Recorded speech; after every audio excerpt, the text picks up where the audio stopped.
ABVP Jaipur प्रांत का 61वां अधिवेशन जगतपुरा स्थित पूर्णिमा यूनिवर्सिटी परिसर में प्रारंभ हुआ। अधिवेशन का उद्घाटन मुख्यमंत्री भजनलाल शर्मा ने किया। ये 3 दिवसीय अधिवेशन 31 दिसंबर तक चलेगा, जिसमें प्रदेश भर से 700 से अधिक छात्र प्रतिनिधि भाग ले रहे हैं। ये रिपोर्ट देखिए। एबीवीपी जयपुर प्रांत का 61वां अधिवेशन 31 दिसंबर तक चलेगा। इस अधिवेशन में मुख्य सभागार का नाम ऑपरेशन सिंदूर में शहीद भारतीय वायुसेना के सार्जेंट सुरेंद्र कुमार मोगा के नाम पर रखा गया है, तो वहीं वीरांगना रानी अब्बक्का के नाम पर विशेष प्रदर्शनी भी लगाई गई है। उद्घाटन समारोह में संबोधित करते हुए मुख्यमंत्री भजनलाल शर्मा ने कहा कि छात्र एकता ही राष्ट्रीय एकता का मजबूत आधार है। एबीवीपी आजादी के बाद बना वो संगठन है जिसने राष्ट्र निर्माण की स्पष्ट कल्पना के साथ कार्य किया। उन्होंने संगठन के संस्थापक बलराज मधोक और केलकर जी के शताब्दी वर्ष को स्मरण करते हुए उन्हें नमन किया। अधिवेशन में आकर उन्हें अपना छात्र जीवन याद आया और समय के बदलाव का उल्लेख किया। उन्होंने कहा कि एबीवीपी दुनिया का सबसे बड़ा छात्र संगठन है, जिसने हरावल दस्ते की तरह राष्ट्र सेवा की है। छात्र राजनीति में बढ़ती छात्राओं की भागीदारी पर उन्होंने प्रसन्नता व्यक्त की। मुख्यमंत्री ने युवाओं से योजनाबद्ध कार्य करने और अधिक से अधिक युवाओं को संगठन से जोड़ने का आह्वान किया।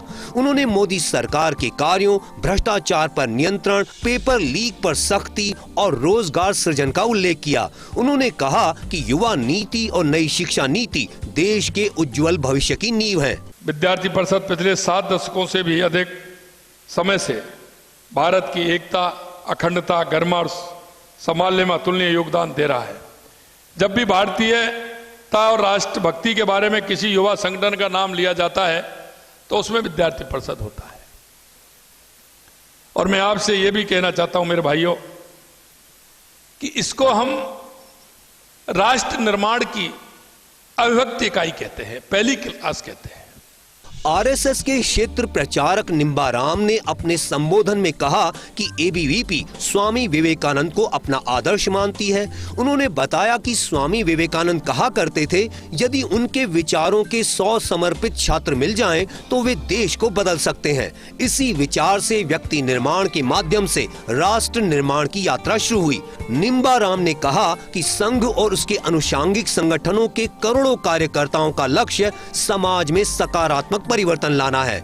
उन्होंने संघ के शताब्दी वर्ष के कार्यक्रमों का उल्लेख करते हुए बताया कि प्रधानमंत्री नरेंद्र मोदी की उपस्थिति में डाक टिकट और स्मारक सिक्के जारी किए गए। उन्होंने कहा कि आरएसएस की कार्यशैली समाज को संगठित और सशक्त करने वाली है।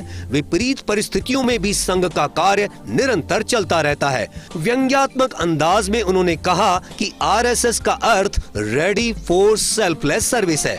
उन्होंने कार्यकर्ताओं से आह्वान किया कि वे परिवर्तन की शुरुआत अपने घर से करें और निरंतर राष्ट्र सेवा में लगे रहें। ये केवल एक संगठन की यात्रा नहीं है, एक विचार की, एक पार्टी की, एक दल की, एक संस्था की यात्रा नहीं है। ये भारत के उस मूल प्राचीन विचार में नित्य नूतन चिर पुरातन आधुनिकता को समाहित करके चलते हुए उस संपूर्ण समाज की ये यात्रा है। अखिल भारतीय विद्यार्थी परिषद के 3 दिवसीय अधिवेशन में आगामी रणनीति, जिसमें सदस्य जोड़ना, कैंपसों में नई शिक्षा नीति को बढ़ाना सहित अन्य मुख्य मुद्दों पर चर्चा की जाएगी। Bharat Dixit, first India news, Jaipur.